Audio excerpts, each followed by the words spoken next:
Walhingford and Style Khan, and we're here talking watches again in Lemoyne, Pennsylvania, at the tobacco company. Yes, and we're not in Charles's basement. No, we're not. So don't ask the question about the background or anything else. I can't control that with so much. What we were talking about today is the Breitling Navitimer 01 and the Sinn 903. And we were comparing and contrasting those two watches. And the compare and contrast, so it may be a little appealing to some of you, or may shed some light, or it also, as we go around the internet, go around YouTube, one of the biggest videos that everybody does is an alternative to, or saying how good this watch is and it's not this watch, and so on and so forth. And a lot of controversy comes on it. Well, there's a lot of interest with it too. But this is something that goes, how would you say that? It's the same watch. Pretty much. I mean, obviously we were doing a little research before we decided to do this video. You have the Navitimer 01. I mean, it has its own manufactured movement now, whereas the Sinn is using a Salida movement, but it does have some history to it. But then you can save yourself a lot of money. You know, one is 3,100 and some change, and the other one is like 8,100 and some change. Well, let's back up a little bit for those of you who don't know the history. Let's give you a brief on that history. The Breitling Navitimer 01 is, by all sense of the means, the Sinn 903 is the Breitling Navitimer 01.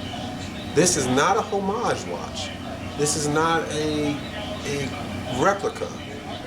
Sinn actually bought the rights to make this watch. So it is, everything is fine, everything is legal, or they have it's a complete understanding, and that they're going to come out with this watch, and it's not something that they stole or anything else. They went out straight up and down and bought it. Why? Because Breitling wasn't doing so well. So they needed to make some money. So Sinn came along and said, hey, we'll buy the rights to that. Let's get that watch. That's what happened. So if somebody has that on their wrist, they're not posing or anything like that. That is their own watch. Because they have it fair and square. They purchased the rights to make that watch. Yes, and now the only thing that's going to be a little different is the case sizes. The Breitling's a little bit larger, but to me, I'll call it Sinn just for this video. But the Sinn has a smaller case, if I remember correctly, it's 41 millimeters. So that's one of those cases that could last you a lifetime. With the bigger watches, it seems like the fad's starting to die out. Some of the people are like bringing things back to the 40 millimeter range, 41, 40, or 39. Yeah, it's starting to balance out. Not getting so small back to the old days, but they're not going so humongous and crazy. Oh, most definitely. 50s and 55s is just nuts. Oh yeah, that 903, that would work perfect for my wrist. So if you have a smaller wrist and you want to get something. And the other thing is resale value.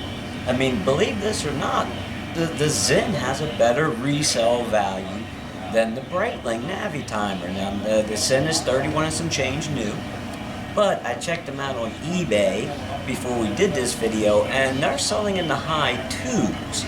So you know, you're going to lose $200-300 on the watch, whereas if you bought that Breitling at the 8,100, you know, that's of course full retail, excluding any discounts you would get, but they sell in the $5,000 to $6,000 range.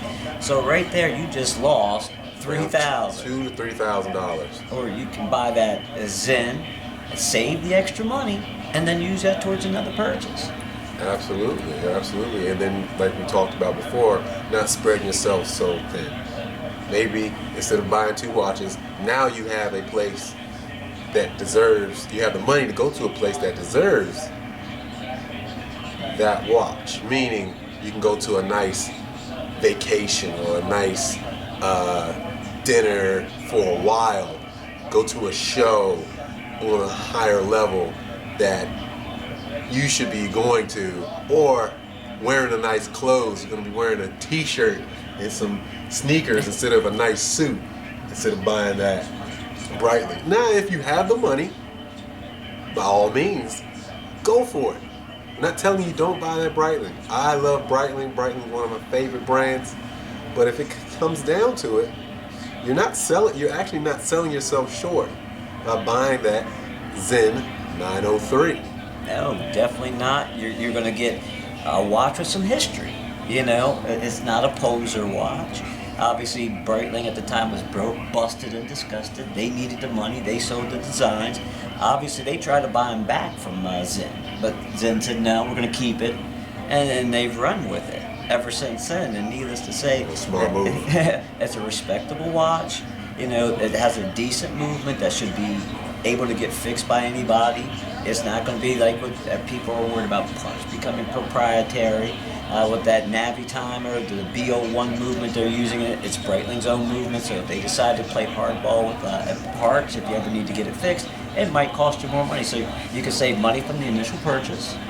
You could save money on resale value. In the long run. Yep. Resale value. And then if the watch needs to get repaired, it's more likely going to be cheaper. And actually, I've seen the BO1 movement. If you check it out on the internet, look at some of the parts. They're not completely finished. Those that you would, if they had an exhibition case back, the parts that you could see with the eye are finished. Those parts behind the scene, they're just machined, finished, no polishing, no hand filing, no anything. But still a nice watch, but you can have a better watch for less money. That's funny. A better watch for less money. Who would have thunk it? We have to end with that. This is Charles Walhingford. I always ask the question, how would you spend your money? Save the dough, buy the Sinn. See you later.